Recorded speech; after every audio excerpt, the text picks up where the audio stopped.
Okay. Okay, so we are back this week for the Newcomers Clinic. And we have Lakeisha Beasley back for part 2 of financial literacy, and we're going to cover credit and loans. So Lakeisha, I will let you get started. And yeah. Okay. Well, hello, everyone.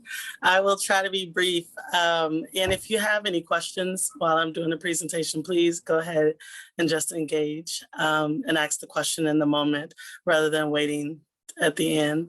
So yeah, like I don't see you guys, but you can kind of wave your hand if you have a question. I mean, y'all can't see me, but I can see y'all. Okay, so I'll give you a quick overview. I'll talk about what is credit, why is good credit important. I'll talk about credit reports and the credit bureaus. And then we'll talk about the anatomy of a credit score, and then just kind of the steps of getting a loan. And I'll try to do this all in the span of 40 minutes. Okay, so the first thing talking about what is a credit rating? So a lot of times I get a lot of questions about that. And so I like to start off just saying exactly what we mean when we're saying a credit rating. It's an assessment of the creditworthiness of an individual, and it's based on your history of borrowing and repayment of debts. So there's someone who actually tracks that, and that's what we'll talk about as we move forward. And the other thing that affects your credit rating is looking at the availability of your assets and any financial liabilities you have to, that all tied together affects your credit rating. So why is having a good credit rating important? The main thing that I tell people is good credit in itself is an asset, because when you need to be able to access credit and to access it quickly, knowing that you could go in and get whatever loan or get whatever credit card or whatever you need in those emergency moments is an amazing thing. So the other thing too is with having good credit, there's also this correlation that you won't have a lot of debt. So, you'll be able to have lower debt, you'll be able to access credit when you need. And so that in itself is an asset and something that should be a goal for you as you're looking at establishing and building credit. The other reason that good credit is important, it allows you, of course, to have a lower cost credit. So when you have a better credit, you have a better interest rate that you're offered. You also are able to have access to credit and don't have to have that nervousness of being able to walk in somewhere and not being sure whether you'll get approved for a loan. Another reason good credit is important is a lot of people they're starting to become more familiar with this, but it affects your insurance rates. So a lot of people think that their insurance is based on just their driving record, but it's not. It's also assessed and affects your credit score and the rates that you'll get. So I've had people who are much older who think just because they haven't had accidents or whatever the case may be, and they don't have many speeding tickets, that they'll get the best rate. But if they don't have good credit, that also comes into play as well. Credit also affects your employment options. So this is something we're seeing more and more emerge, not just in employment places like financial institutions, but other non-financial institutions where employers are looking at your credit report and your credit score to determine whether they will make a job offer. I talk about this quite a bit when I talk to college students and high school students to let them know that you can go to school and you can get all this education and get a degree, but you also need to be mindful of your finances and how much debt you accumulate, because you could be, in the running to get a dream job, and then you check all the other boxes to be able to get that job, and then they look at your credit report, and then you're not able to get it. So it affects your employment options. Absolutely, it affects your ability to become a homeowner as well as to start a small business. So what I was just talking about previously was the credit rating. Now I'm going to talk about what is credit. So when you use credit, you are borrowing money that you promised to pay back within a specified period of time, and you're going to pay that money back along with interest. What people, I try to make sure people understand is when you're accessing credit, it's a legally binding contract. So you're going to sign paperwork to say that you're going to agree to the terms for being able to have access to this credit from the particular lender or whoever it is that is giving you that money. When the lender is giving you that money, they're going to charge you interest. So interest is the price you pay to borrow money. So when a lender provides a loan, they intend to make a profit off that loan that they gave you, because the money that they're giving you, they can't make, they can't do other things with it. So the trade-off is that they'll make interest off of the money that they actually let you utilize. So I wanted people to really kind of see too, kind of what I'm talking about when I'm talking about accessing credit and it being a legally binding contract. This is kind of an example of, like, let's say you're about to get a car loan. As you can see, it basically spells out what the terms are for you to be able to borrow that money and how you're going to repay and the amount that you're going to repay and what it's going to cost you. So when you are actually getting a loan, you have this interest rate, but the way that the market looks at interest rate, they look at it as an annual percentage rate. So it's based off of over a year. So even if you are getting a loan that's less than 6 months, the interest rate is still calculated in such a way that it is tied to this annual percentage rate. Now, the finance charge is the dollar amount that the credit is going to cost you. Now, the APR, and I don't want to get too far in the weeds, but the APR includes the principal balance, includes the interest, and any fees or things that may show up as a part of being able to access this loan. So you'll see a document that looks like this that spells out everything, and you should get it and be able to understand it prior to you signing, because once you do, it becomes a legally binding contract. Okay. So another reason why I like to really talk about credit understanding, like how interest rate come into effect, I showed this example when I teach home buyer education class. And so here's an example of someone that say they go in to get a home loan. Let's say you're purchasing a house for $85,000. You expect the term of the mortgage to be for 30 years or 360 months. So a person with a higher credit score of 700 or more, they may get an interest rate of 4.25%. A person that has a poor credit and their credit is maybe 620 or 640, their interest rate could be 6.75%. But I want you to see, like in red, the person with the higher credit score, the amount of interest they're going to pay over 30 years will be $65,533. For a person with the same original loan amount, but the interest rate being higher, their finance and interest that they're going to pay is $113,471. Okay, so you see just like 2.5% interest changes how much you'll actually be repaying on this loan.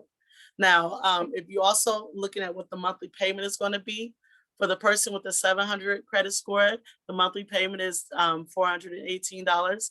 For the person with the 620, it's $551. So when we make it all the way to the end in this comparison, if this person was to pay this full loan back over the course of 30 years, not paying it off early, they will have repaid $150,553 for the person with a good credit score. For those that have not a great credit score, they will have to repay $198,471, almost $200,000.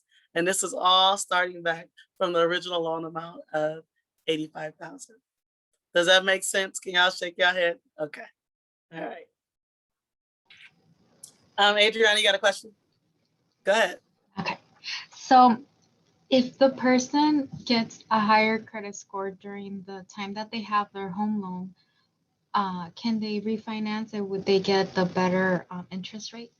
Yes. So if you refinance with your credit score is stronger, then you can get better terms. And then it also will spell out what your refinance terms are. Because some people will get a stronger credit score and want a shorter loan term.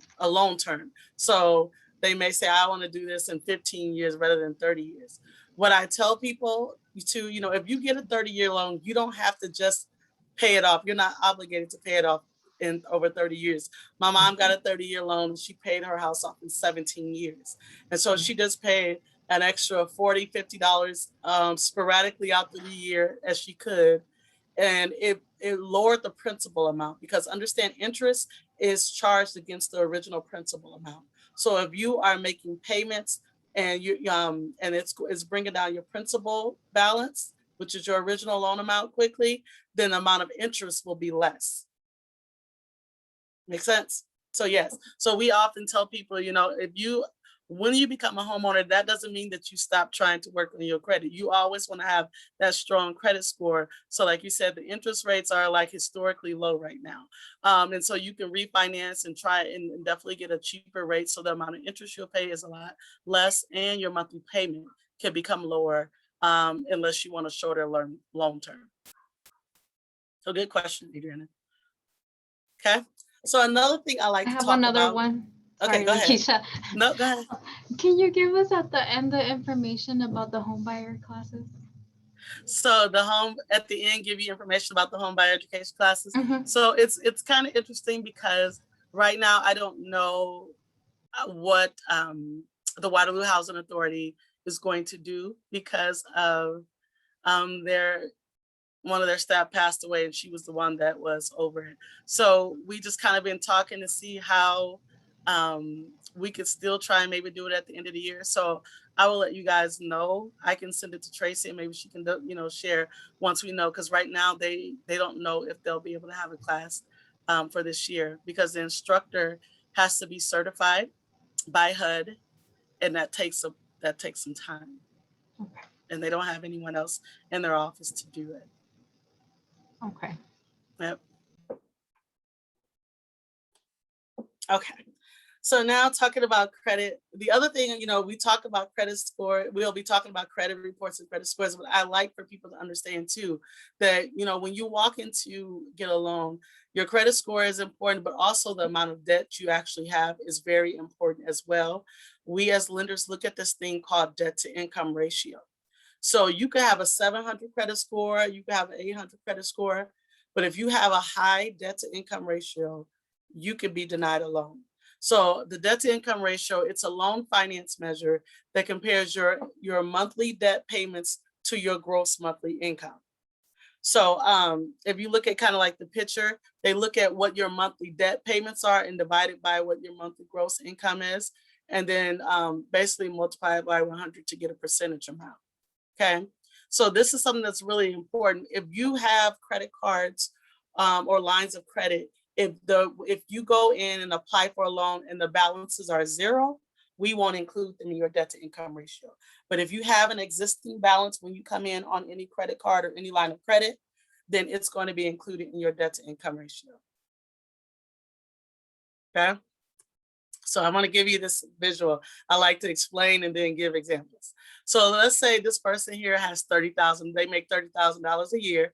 So what we would do is divide that by 12 months. And this is based off gross before you take off taxes and anything like that. So we assume that they have $2,500 of gross monthly income. Then their total monthly debts is $900. So this is looking at their car payments, student loans, and a total of their credit cards that they are paying on a monthly basis. We look at what the monthly payment is. So let's say you owe $500 on a credit card, but your minimum monthly payment is $25. We will include the $25, not the whole balance that you actually owe. Okay. So then you take that total monthly debts divided by gross monthly income gives you 36. 36% is your debt to income ratio. Lenders want you to have a debt to income ratio of 36% or less. That's the most ideal. Now, what I tell people, when you look at the next person, they make $10,000 more per year, and they make $3,333 a month, but they have a lot more debt. So their total monthly debts is $2,000. So this is a higher car payment, personal loans, student loans, credit cards. So then when we actually do and calculate the debt to income ratio, the amount of debt that's going out is 60%. So then they would be denied. No lender would approve them, even if their credit score was an 800 or a 700, because it's considered too risky, because 60% of the income is going towards debt. Does that make sense? Okay. So the other thing, as a lender, we look at what we call the 4 C's of credit. So these are the 4 things that we look at as we're assessing a loan. We look at your capacity, which is your ability to repay. So where are you going to get the money to repay us? Do you have Social Security? Do you have a job? We look at that. Then second, we look at collateral. So if you are getting a loan that actually has collateral, that is something that's considered. So if you're buying a house, then the house you purchase is collateral. If you're buying a car, then the car is a collateral. If you're just getting a personal loan where you don't have a collateral, then that's not something that we consider because you don't have anything to collateralize. The other thing we look at is capital. So we're trying to look to see what assets you have. So just in case, there's a lost stream of income or something like that, then what other things could you fall back on to be able to continue to pay this debt is what our lenders look at. The other thing is credit history. So this is where we actually go back and look at your credit report and look at your credit score, where we're assessing how have you handled credit that you already have. How much credit do you currently have? Will this put you in a place where you have more debt than you can actually manage? So the way for us to be able to kind of assess your credit history is by looking at your credit report. So a credit report is a record of a borrower's credit history from a number of sources, including credit card accounts, banks, collection agencies, and whatnot. So when you borrow money and begin repaying, your lender reports your payment activity to the credit bureau, and that is how you begin to develop a credit report. So unless you have an actual line of credit or a credit card or whatever that's being reported, you won't have a credit report.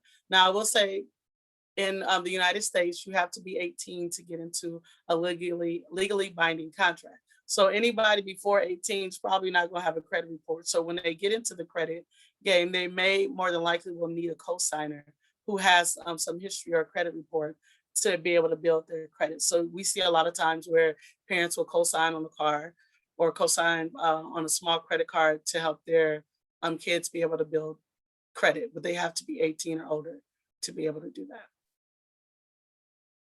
Okay, so who keeps the records and how? So there are only 3 major credit bureaus in the United States. It is Experian, Equifax, and TransUnion.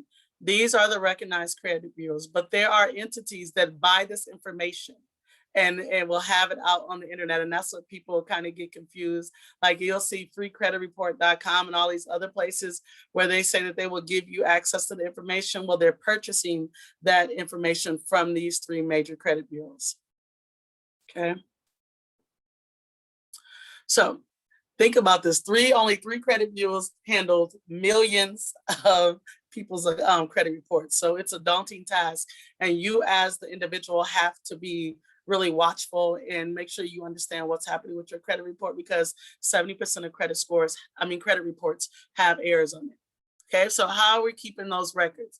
So the credit reports basically list all past and present debts. Each lender or creditor sends their information either monthly or quarterly. They get to decide. You as the consumer do not. They decide when they're going to report this information because they have to pay to report it. These credit reports, it documents your individual credit story. So it's going to show who you owe, how much do you owe, and have you paid as agreed? Because there's a way to actually track whether you paid these bills on time. So the information you're going to see on the credit report, first thing you're going to see is what we call identifying information. So you're going to see names or any variations of names, like my name is Lakeisha, but sometimes people have just TID applications as Keisha, even though I say Lakeisha. But I mean, so you'll see different variations of your name. Make sure that it's accurate. You'll see your employment record. So anywhere you worked, when you've done an application and they want capacity, remember one of the 4 C's was capacity, they're going to see where you work, that's going to show up, as well as any address records. So anywhere you lived and applied for credit using that address is going to show up. I tell people looking at this information is absolutely important to protect you against identity theft. Whenever we've been able to find whether somebody is a victim of identity theft, you'll usually see variations of their name, or addresses that they never lived, or an employment place that they have never worked. So I tell people this is definitely something you want to comb through and watch and make sure the information is accurate. And if you see anything that's inaccurate, update it so that you can kind of make sure that you'll watch, because identity theft is the fastest growing crime in the United States. And these guys who engage in it are savvy and ruthless. So you really have to make sure, that's one of the ways you can kind of check to make sure no one's using your information to access credit without your permission. The other thing that's on there is what we call trade lines or accounts. So those are basically loans. So an installment credit is like a closed-end loan, like a car loan or a personal loan. That means that once you get it, then you just start repaying it and then you pay down the balance until it's off. With a revolving credit, is like a credit card. So basically, you get this line of credit approved for you. As you pay it off, I mean, you use it, you pay it off, that credit is basically available to you to use again. So let's say you have a credit card for $500, you max it out at $500, but then you pay the $400 to pay it back off, then that credit is available to you to continue to use over and over, compared to a closed-end installment loan, like a car loan or a personal loan. Does that make sense? Okay. The other thing that shows up in your credit report is, and you don't want to see, ideally, is collection accounts. So those are things where you have become delinquent. So those are unpaid medical bills, unpaid cell phone bills, cable bills, and things like that. And that does nothing but hurt you. You don't want to have collection accounts on your credit report.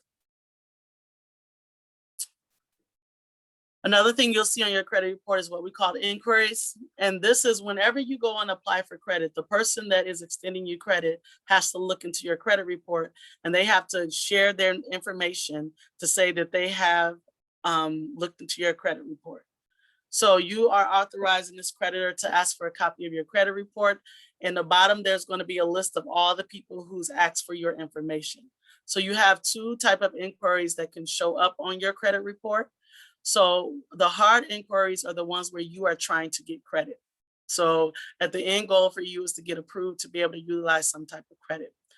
Soft inquiries are ones like when an employer is looking at your credit report or a landlord is looking at your credit report. They're not giving you credit, but they're looking at your credit report to assess whether they're going to offer you something.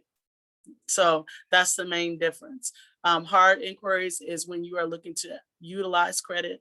Soft inquiries are where you're trying to, employers looking, or a landlord where you're trying to gain access to something. The other thing that shows on the credit report is public records.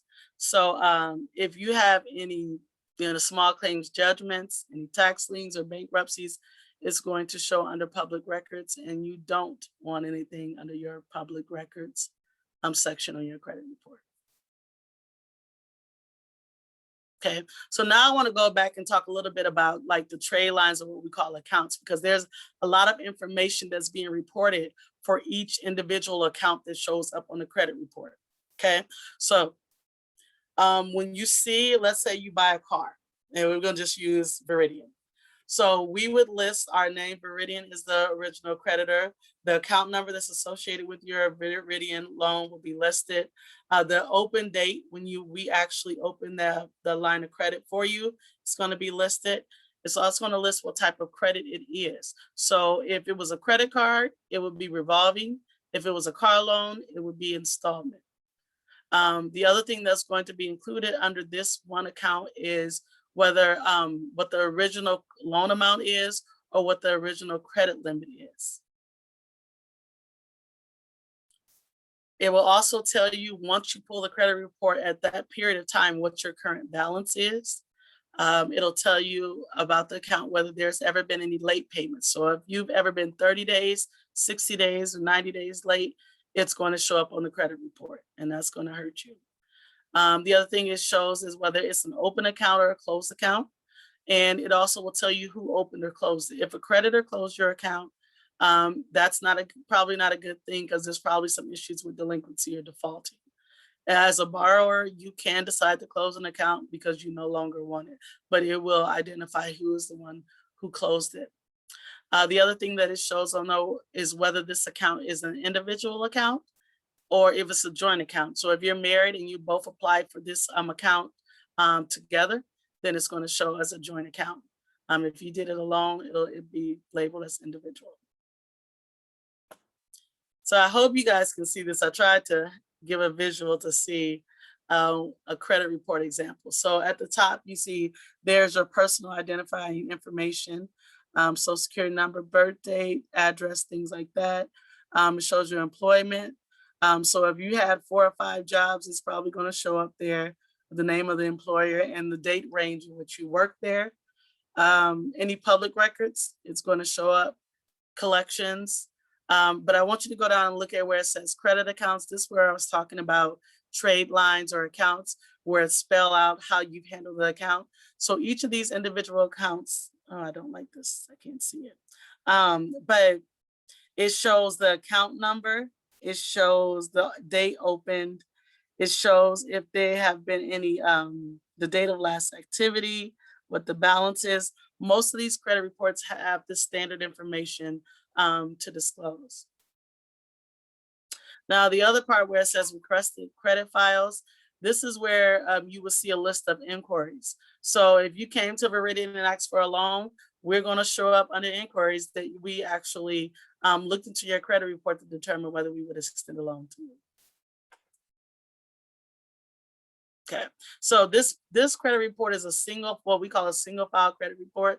These are the credit reports when you go try and buy a car, you get a personal loan or a credit card. We look at one of the credit reports from the credit bureaus. Most of the credit, most of the people around here extend credit, banks, credit unions. We use TransUnion when doing just a single credit report to extend credit. Now, when you decide to buy a house, there's a different credit report that's pulled. It is called a tri-merge credit report. So that basically all 3 of your credit reports from each of the credit bureaus are merged together so that we can have a complete view of what your full credit story is. Because, and the reason this is important, different creditors pay to report to different credit bureaus. So like you may have, like, so let's say DePaco, they only report to Experian, and say Capital One only reports to Equifax. So that information can vary. So when you are getting ready to buy a big, do a big purchase like a house loan, they want to be able to have as much information and understanding of your credit situation. So they pull what we call a tri-merge. And then they look at your credit scores. So when you are trying to buy a house, they take your middle credit score. So the top credit score in this example is 717. The bottom credit score is 706. So then when they offer you a loan, it would be based on your 715 credit score. Okay. And here, this gives a complete summary of all of the total accounts you have, any derogatory or delinquent things, all of that is going to show up on this credit report. This is just a small snapshot, but if you think about it, this is probably going to be a couple pages because all of that information is going to be merged together to get a good understanding at what your credit story is. And then they're going to look at your debt to income ratio again as well. Does that make sense? Okay. So one of the questions I get quite often when I'm talking about credit reports and what's on there is how long can information stay on your credit report? So there is a law that says negative account information it's called the Fair Credit Reporting Act. Negative account information such as collections, charge-offs, and paid judgments will remain on your credit report for 7 years plus or minus 6 months. So it's called a statute of limitations. So when you have debt and it's past the 7 years, then you can dispute it to get it taken off your credit report. Now, you still may owe it, but it's not going to be showing up on your credit report. Okay. The other thing that I spend a lot of time, I do a lot of credit coaching and helping people clean up their credit. And a lot of people just kind of stick their head in the sand and don't want to look at their credit report. But I tell them it's important to look at it so you can come up with a plan. Now, if you have collections, and a lot of times I work with people who have collections and done this for the last 15 years, is you understand like how this collection works. So if we have a statute that says only negative information can only stay on there for 7 years, there's this thing where collection agencies will sell debt to another collection agency, okay? That doesn't mean that just because they sold it to someone else that the 7 years start over. So this is why I was saying it's important to understand what the original open date was on the debt when you actually, when it became delinquent, because that's when the 7 years starts. It doesn't matter how many times the debt is sold to someone else.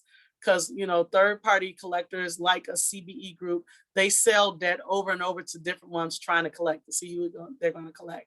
But they can't do what we call re-age the account. It's only 7 years. So if they sell it to people 10 different times, the fact is you have to be able to look at your credit report and know, okay, this is the original date of delinquency.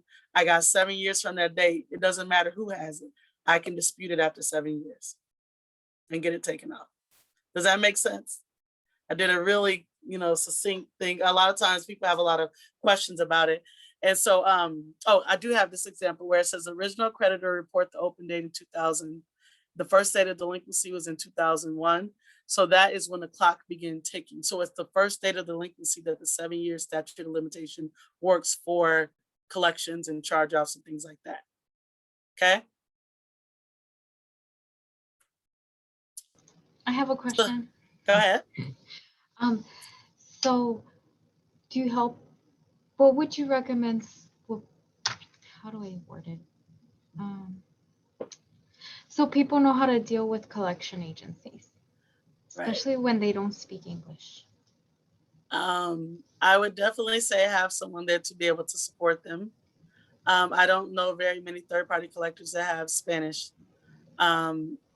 translators there. And so I would definitely say that they probably should have someone who speak English with them to be able to help them deal with collectors, third-party collectors, and to make sure that they understand that. I do help.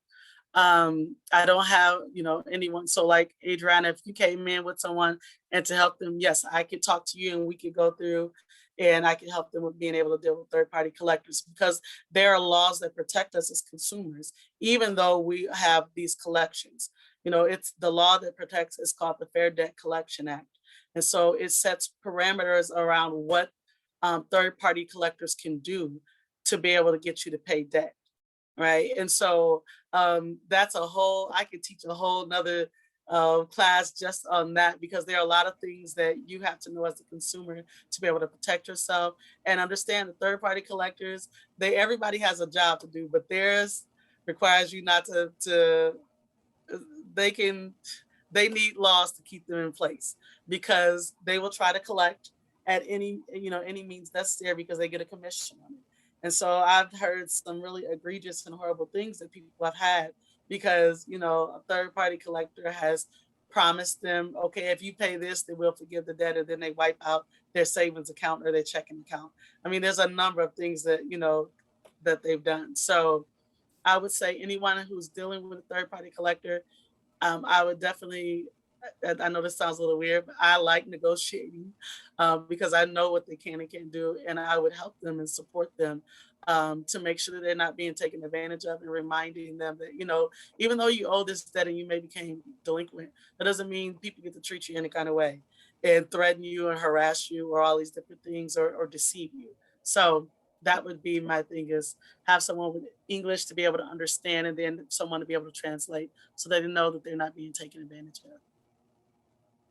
Perhaps we can do a part 3 in the future too, to discuss that kind of stuff in greater detail, if you're open to doing so. Oh, yes, absolutely. I'm so passionate about it because of COVID, a lot of people followed behind on some debts and things like that and felt stressed out and really, you know, created a whole lot of anxiety, and we've seen it. And so, you know, knowing that you're not at the mercy of these third-party collectors, they only can do so much, but they make you think that they can. So absolutely, I would love to be able, in the future, be interested to be able to talk about the Fair Debt Collection Act and, you know, what rights we have. That'd be great. Any other questions? Okay. So the other information that can be on the credit report and how long it can say, if you filed a Chapter 7 bankruptcy, it can remain on your credit report for 10 years. So it'll show up under the public records section on your credit report. Chapter 13 is another form of bankruptcy, and it can stay on your credit report for 5 years. Positive account information may remain as long as it is open and it has positive activity being reported. So if you close out a credit card, then it's probably not going to be contributing to your credit report, and credit scoring eventually is going to fall off. But as long as it's open and it has activity to be reported on, it is going to show up on the credit report and impact your credit score. Okay, so let's talk about what are credit scores. So a credit score basically is a snapshot of your credit worthiness at that point in time. So a credit score is generated by the things that's on your credit report. So people come in and ask me all these questions. I need to increase my credit score or whatever. I was like, well, let me look at your credit report. They were like, well, no, I just want my credit score to increase. Well, everything that's in the credit score ties back to your credit report. And so this credit score, it will impact whether or not you're able to receive credit, but it also affects your credit terms. So the interest rate, the length of time in which you can repay this debt, and whether or not they require, a significant down payment amount. Okay, so looking at the credit score, lenders do consider other factors besides the credit score, which we talked about previously, which was the debt to income ratio, right? So what is a FICO score or credit score? So this credit score model, it's a risk scoring model, was developed by this company called Fair Isaac Corporation. And that's where we get the word FICO. If you like me, I like little fun facts, because I'm like, why did y'all call it FICO? So now I see, because it came from this company called Fair Isaac Corporation. So each of the credit bureaus, they use a different term for the credit score, but they use the same credit scoring formula from FICO. So Equifax calls theirs the Beacon score. Experian kept the name FICO. TransUnion calls theirs an empirical. So now with the credit score, the credit scoring model only uses information that is predicted to credit performance. So it's only the stuff that's being reported on the credit report is what the credit score considers. What is not included, so the law that protects the credit score kind of impacting other things, is the Equal Credit Opportunity Act. And that basically says that you can't be denied credit due to your race, your age, your job, neighborhood, whether you get public assistance, whether you're male or female, or whatever your religion is. And so this is important because, even though this law is in place, we still find ways where there's discrimination that can show up. But the credit scoring model in itself is supposed to only deal with the things that show up on your credit report. And we talked about the information that shows up on the credit report. Okay. So what is a good credit score?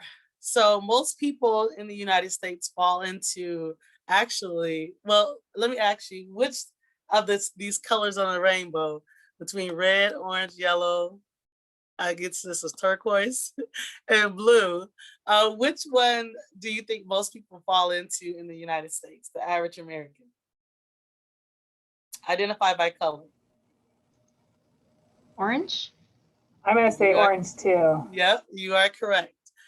Most people fall in that orange category of having fair credit, where their credit score ranges from the 580 to 669 credit score. You can still access credit, and when you have that credit score, it's not the best rates, but it's not the worst rates. So you kind of fall in the middle. When you really have that good credit score, or that very good, when you get to the 670 or above, that's when you get the cream of the crop. Credit score, pre-approvals, constant offers, people just coming after you, trying to get you to access credit. Okay. So when you have poor credit, you do get credit offers, but it tends to be what we call predatory credit offers, where the interest rate is astronomically, we're talking about 3 digits, 200, 300%, and a lot of people don't really understand that, because they think, oh, I'll give an example of like a payday loan. You go in there, you get a $450 payday loan, you get $450. I think you end up paying back $50 or something like that. I could be wrong. It's been a while since I went in there and been on my covert operations trying to figure out what the new fee is going to be. But so what happens is, when you have poor credit, the interest rates are a lot higher, and a lot of times it creates a cycle of debt. So people who get payday loans, they borrow for 2 weeks, then they come back, and if you didn't have $500 2 weeks ago, more than likely you're not going to have it again. So you keep going back renewing that loan. And so that's what you see when people have those lower credit scores, they tend to be victimized with predatory lending. Okay, any questions? But a good credit score, you could get a home loan with a credit score of 640. So I'm not trying to sell Veridian, but we have some products that would allow you to get pre-approved for a mortgage loan with a credit score of 640 or higher. Of course, if you get higher credit score, you have a lot more different products that you would be able to access. So a lot of people come in like, oh, I want to get a loan, but there are a lot of products that they could have access to. But the lower your credit score is, it limits the number of products that will be available to you. Okay. So let's talk about like what are the things that's on the credit report that affects the credit score. So 35% of your credit score is based on whether you pay your bills on time. And so whenever I'm doing financial coaching, I always tell people, if you want to have good credit, you need a budget, you need a spending plan, because 35% of your credit score is based on whether you pay your bills on time. How will you know what bills you can handle and when they're due if you don't have a budget and you're not looking to see when things are due? So that means that you have to pay on time. If not, you have the risk of 30-day late payments and 6-day late payments, and that tanks your credit score astronomically, like really big. The next highest thing that affects your credit score is the amount of outstanding debt. So you see, I keep talking about this thing about debt, because whenever you're accessing additional credit, the creditor is always going to say, what other debts do you have out there? Because, statistics have shown that if you get over your head in debt, then you're going to start to fall delinquent, right?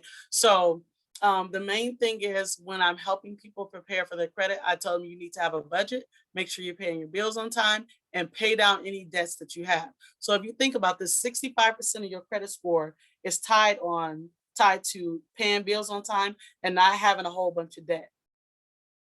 You do that, you're going to have a pretty strong credit score. Okay.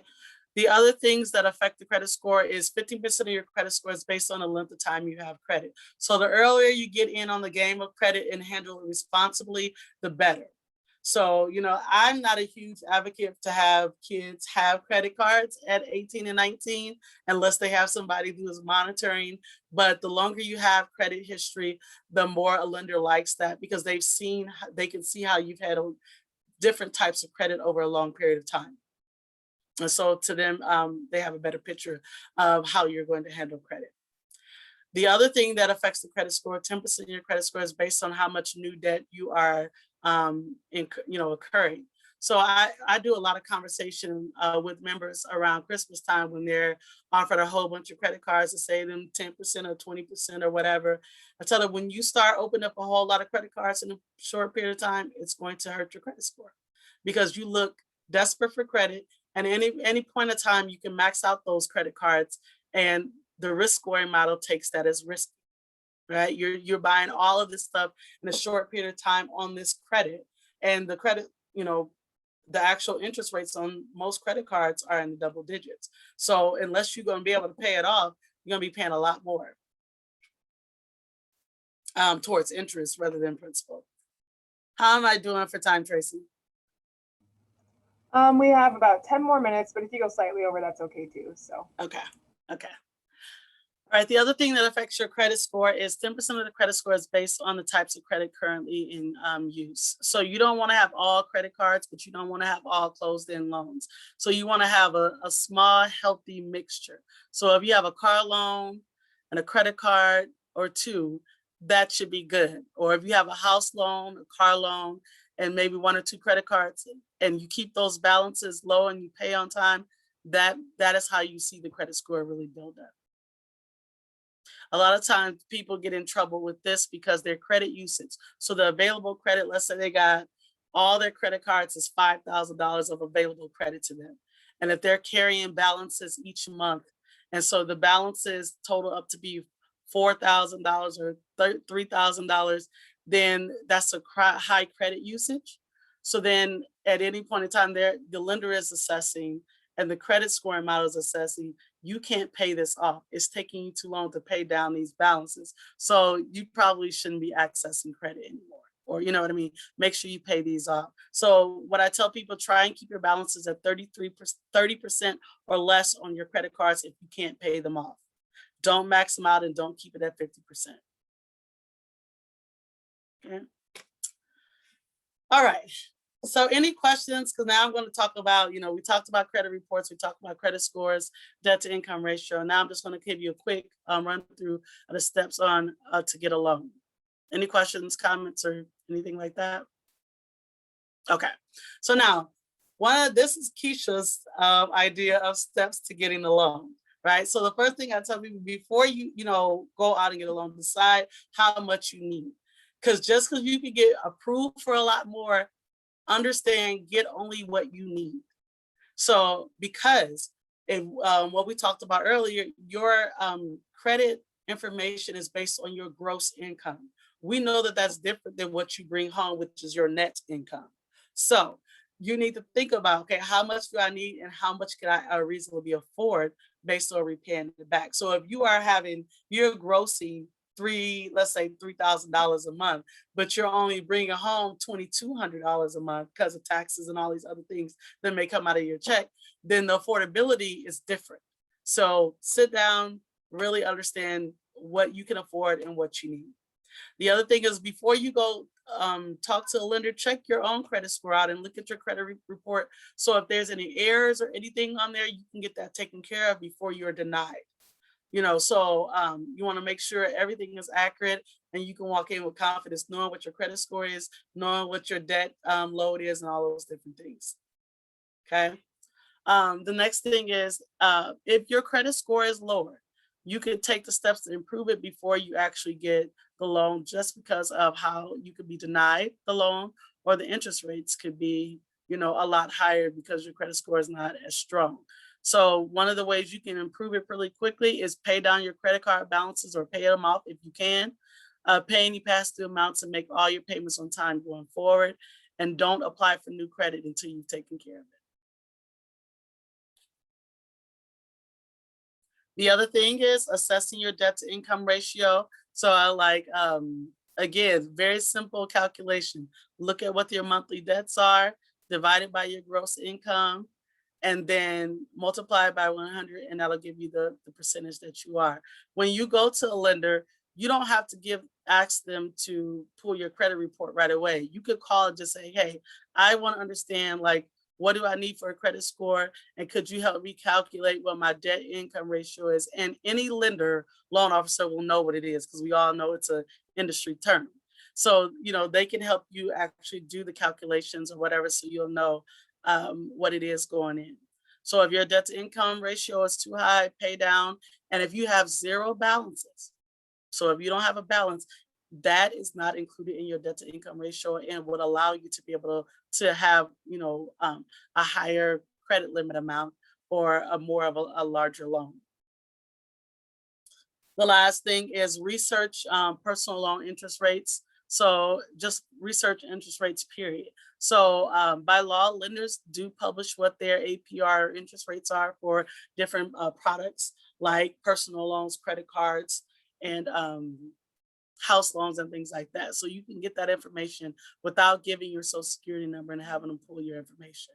You can just go and actually, call in or stop in. A lot of times it's displayed somewhere within the credit union or banking institution what the going rates are. You can get an actual form and it'll have list out what the rates are.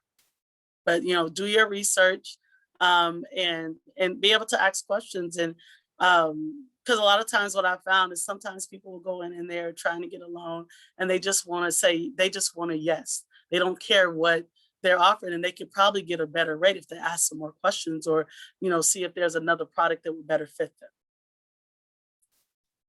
Okay.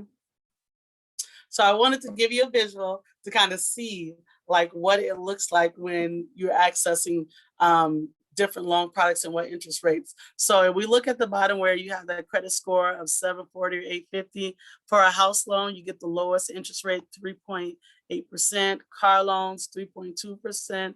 Insurance rate, you get the lowest premiums. So that means your monthly payment or what you pay out for insurance is the smallest amount. With credit cards, because there's no collateral for credit cards, the interest rate tends to be a lot higher. So even though this person has excellent credit, you see that the interest rate is still like 11.99%. So, that's still a little bit higher, but you can pay off everything and not pay interest on the credit card if you pay it off within the 25 days of that credit card. Does that make sense? Am I overwhelming you guys? No? Okay, good. Okay, so we look at the bottom. Let's look at the top where it says you don't have a strong credit score and it's 300 or 549. You see the interest rates for the mortgage gets a lot higher. The car loan gets a lot higher, 17.9%. Your insurance rates are going to be a lot higher. And then look at your credit card rates. It's double what the other would pay if you had a 740 credit score or higher. So you kind of see this relationship between how your credit score affects the interest rates that you'll get based on a different product or what you're trying to actually get a loan for, whether it's a house loan, car loan, or a credit card. Okay. Any questions? Does that make sense? I like this little graphic because it drives home a lot of, gives you a visual to describe what I'm talking about, why it is that your credit score is important and you want to understand and have the strongest credit score before you go in to access any type of loan, because it'll give you a better rate. Okay, so that is all I have. So just a quick summary. I did talk about what is credit. I talked about why is credit important. Talked about credit reports and credit bureaus. Talked about the anatomy of a credit score and just the steps to getting a loan. And that is all I have. So thank you. Awesome. Thank you, Lakeisha. That was super informative. Are there any other questions for Lakeisha right now? I have a question. Go ahead. So, Keisha, last week you talked about the account that people can open to purchase a home and that Veridian would match them. Uh-huh. Is that right? What is Yes. the account called? It is called an individual development account, what we call an IDA. So it's individual development account. And you have to save for 6 months. And you can save, the max you can save is $2,000 that we'll match for $2,000, so you can have $4,000. But like sometimes we work with Habitat for Humanity, and some of their families, they enroll in our IDA, and they only need like $1,200 for closing, typically $1,200, and so they'll only save half. So they'll save $600, and then we'll match them $600. So you can be as small as $600, or it could be the full $2,000. But money can only be used for the purchase of a home. So it covers down payment, closing costs, or if you are trying to pay down debt to be able to get approved, you can use that to pay down debt. So let's say you came in, you saved $2,000 and you need to pay off a couple collections or credit cards. You can use the IDA program for that. Now, the catch is we don't give you the money directly. We send it to whoever it is that you're paying the debt off to. So that is something that's required with the money that we have, is that we just don't hand it over to you. Every check, every exchange, once you're ready to use it for whatever asset, it goes to the vendor or creditor or the closing agent. Okay, thank you. So, no problem. So if you call Veridian, so my department is called the Community Inclusion Department, and we manage it. So I manage and cover for Waterloo, the Cedar Valley, and Cedar Rapids. And then I have coworkers who cover Des Moines, and another coworker who covers Omaha. So if there's any questions or anything, the best thing to do is to email me. And I can send out a flyer that basically summarizes what I just said today too, if you guys want to be able to share that information. It's really kind of a first come, first serve basis. You have up to 2 years to save, but you have to save at least 6 months.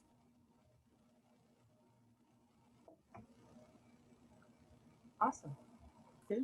I'm going to stop recording.